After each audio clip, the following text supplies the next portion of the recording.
This is a guest essay by Matthew Nouriel, an LGBTQ+, Iranian and Jewish writer and activist.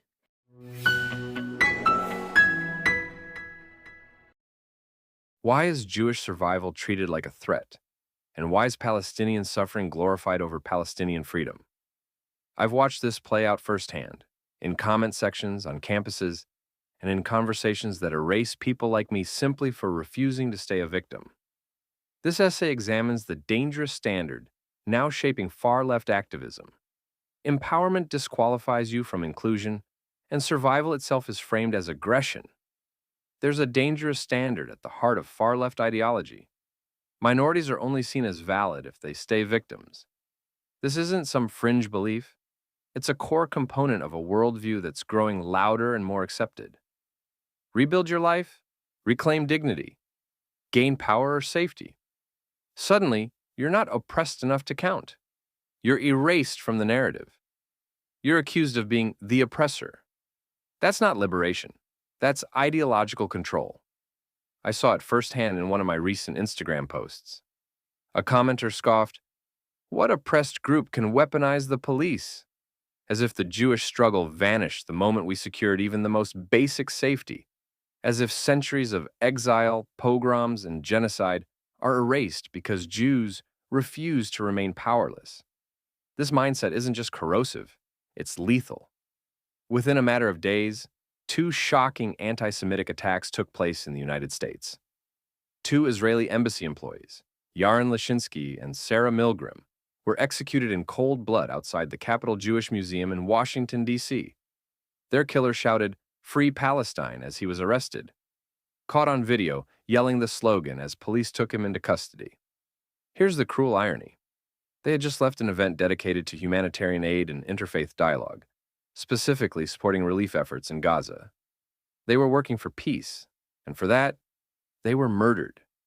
Then, in Boulder, Colorado, Jewish community members peacefully marching for the release of Israeli hostages were attacked with Molotov cocktails and a makeshift flamethrower. The assailant, Mohammed Sabri Solomon, injured 15 people, including an 88-year-old Holocaust survivor. He told authorities he had planned the attack for a year, intending to, quote, "kill all Zionist people." What was the response? Influencers with millions of followers took to social media to justify the killings, to rationalize them, to frame them as understandable, even righteous, under the guise of so-called resistance. Why? Because they've created a villain of the highest order in Zionism, a movement that achieved everything the far left claims to support: anti-imperialism, anti-colonialism, land back, liberation, and survival in the face of genocide. But instead of celebrating it, they demonize it. They compare it to Nazism. They use it to justify murder. It makes no moral sense until you recognize the real ideology at play. Stay oppressed or be villainized. Liberation is only acceptable if it never actually arrives. All of this is wrapped in the language of free Palestine. But the truth is, so-called Palestine could have been free. Peace was offered. Statehood was offered. Coexistence was possible. But again and again, it was rejected because war, martyrdom, and rejectionism were chosen by Palestinians instead. Liberation is in their hands, and they've refused it. That's not oppression. It's self-imposed. And that's exactly why the far left has elevated the Palestinian cause into a symbol of its worldview. Permanent struggle over resolution, endless conflict over compromise. In their eyes, you're only worthy if you stay broken. The Palestinians have become the perfect poster children for this ideology. Held up as eternal victims, despite initiating every major war with Israel and choosing conflict over coexistence, their cause has become sacred, not because it demands liberation, but because it refuses it. They are not victims of Zionism. They are victims of Islamist imperialism, an imperialism that has succeeded across much of the region, but failed in one place: Israel. And that failure is intolerable. Instead of holding Palestinian leadership accountable, the world blames Israel for refusing to submit, for surviving, for thriving. Israel's refusal to be destroyed is framed as aggression.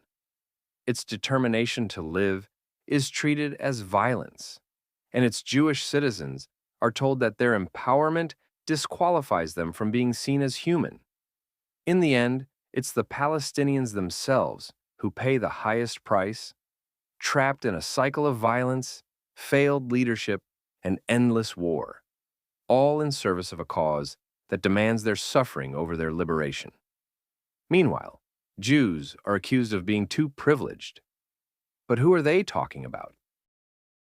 The Jews who arrived in America, fleeing pogroms, the Holocaust, and war, arriving with nothing but trauma and desperation.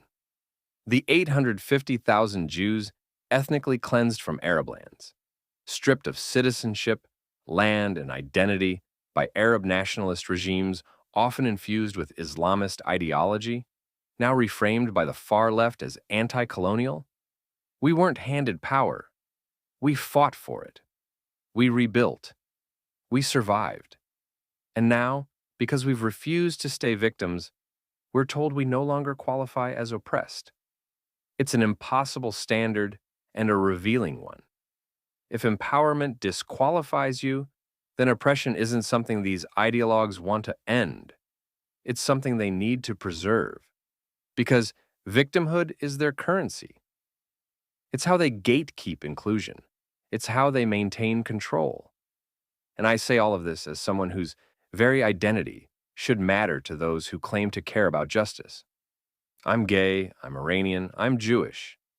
The regime in Iran, an anti-Semitic theocracy, didn't issue a formal expulsion. It didn't have to. It reinstated the humiliations of dhimmitude through fear, surveillance, executions, and systemic discrimination, driving 90% of Iran's Jewish population into exile.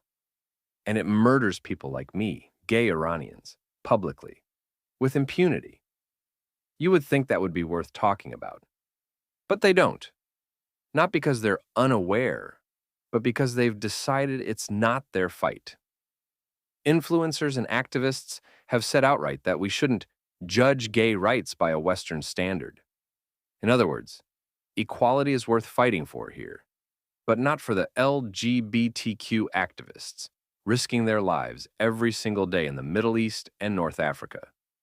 He's effectively saying gay rights are good enough for him, but not for them. Talk about privilege. My rights become negotiable, depending on the region. My life matters less, because challenging non-Western oppressors makes them uncomfortable. I can't think of a more blatant example of the racism of low expectations. This is the price of a narrative that demands Jews stay silent. This is what happens when empowerment is framed as oppression and survival as violence.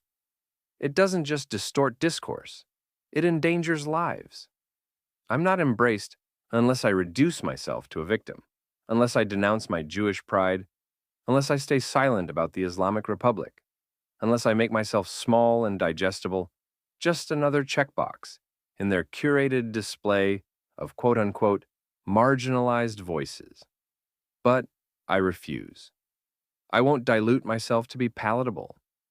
I won't apologize for surviving, for being proud, or for speaking hard truths.